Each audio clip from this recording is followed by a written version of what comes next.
जय श्री राधे कृष्ण, जय श्री हरि विष्णु।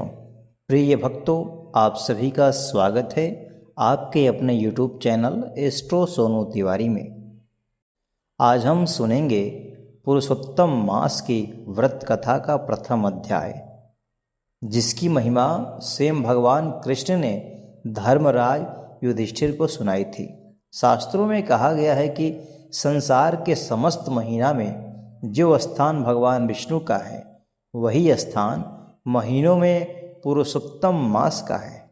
यह मास इतना पवित्र और कल्याणकारी है कि इसमें किया गया जप, तप, दान, व्रत, स्नान और कथा का श्रवण अनेक गुना फल प्रदान करता है। दोस्तों, बहुत समय पहले की बात है, जब सृष्टि का संचालन सुचारू रूप से चल रहा था, तब काल चक्र के अनुसार 12 महीने की व्यवस्था बनाई गई।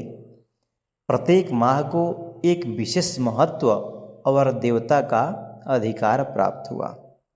चैत्र, वैशाख, ज्येष्ठ, आषाढ़, श्रावण, भाद्रपद, आश्विन, कार्तिक, मार्गशीर्ष, पौष, माघ और फाल्गुन, इन 12 महीनों को उनके पुण्य और प्रभाव के अनुसार सम्मान प्राप्त था।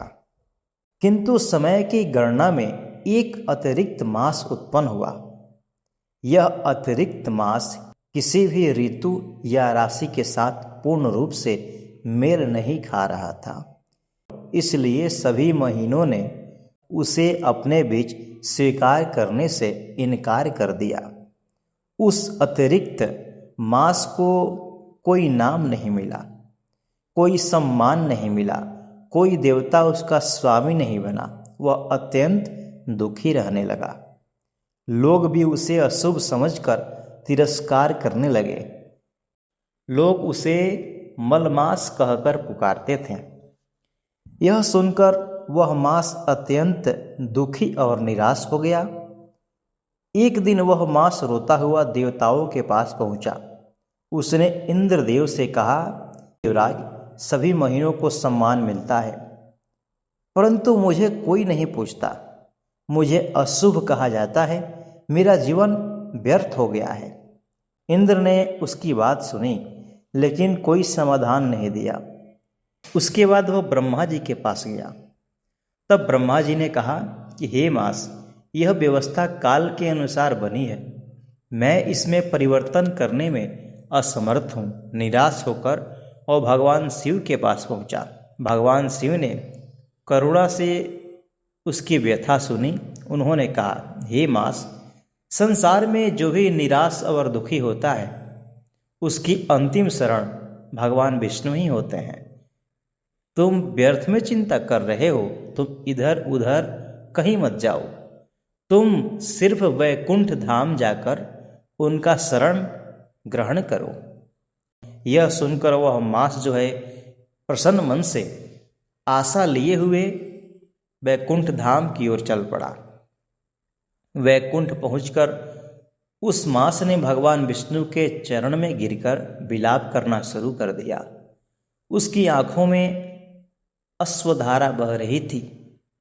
वह बोला कि हे प्रभु, संसार में मेरा कोई नहीं है, सभी मेरा अपमान करते हैं, मुझे मलमास कहकर तिरस्कार करते हैं। मैं अत्यंत दुखी हूँ। यदि आपकी भी कृपा मुझे प्राप्त न हुई तो मेरा अस्तित्व ही समाप्त हो जाएगा। तब भगवान विष्णु ने उस मास को उठाया और अत्यंत प्रेम से उसके आंसू पोंछते हुए भगवान विष्णु बोले कि हे मास, तुम चिंता मत करो। जो भी मेरे शरण में आते हैं, मैं उसे कभी निराश नहीं करता। भगवान विष्णु ने कहा, आज से मैं स्वयं तुम्हें अपना नाम प्रदान करता हूँ। तुम अब मलमास नहीं कहलाओगे, तुम्हारा नाम होगा पुरुषोत्तम मास। जैसे मैं समस्त देवताओं में श्रेष्ठ हूँ, वैसे ही तुम सभी महीनों में श्रेष्ठ माने जाओगे। जो भक्त तुम्हारे मास में श्रद्धा से व्रत, दान, जप, तप, कथा, कीर्तन और भगवान का स्मरण करेगा, उसे अनेक जन्मों में पापों से मुक्ति प्राप्त होगी। उसके घर में सुख शांति और समृद्धि का वास होगा। उसकी मनोकामनाएं पूर्ण होगी और अंत समय में उसे मेरे परम धाम की प्राप्ति होगी। भगवान के मुख से यह वरदान सुनकर मास आनंद से भर उठा और उसका दुख समाप्त हो गया। वह भगवान विष्णु के चरणों में बार बार प्रणाम करने लगा। तो दोस्तों, इस कथा से हमें यह शिक्षा मिलती है कि संसार चाहे कितना भी तिरस्कार क्यों न करे, लेकिन यदि हम भगवान के शरण में जाते हैं तो हमारा जीवन बदल जाता है। जिसे संसार ने अस्वीकार किया, भगवान ने उसे सबसे श्रेष्ठ बना दिया। इसलिए हमें कभी निराश नहीं होना चाहिए। भगवान की कृपा से असंभव भी संभव हो जाते हैं। तो भक्तों, यह था पुरुषोत्तम मास का व्रत कथा का प्रथम अध्याय। यदि आपको यह कथा पसंद आई हो तो श्रद्धा से कमेंट में लिखें, जय श्री पुरुषोत्तम भगवान, राधे राधे, जय श्री कृष्ण, जय श्री राम।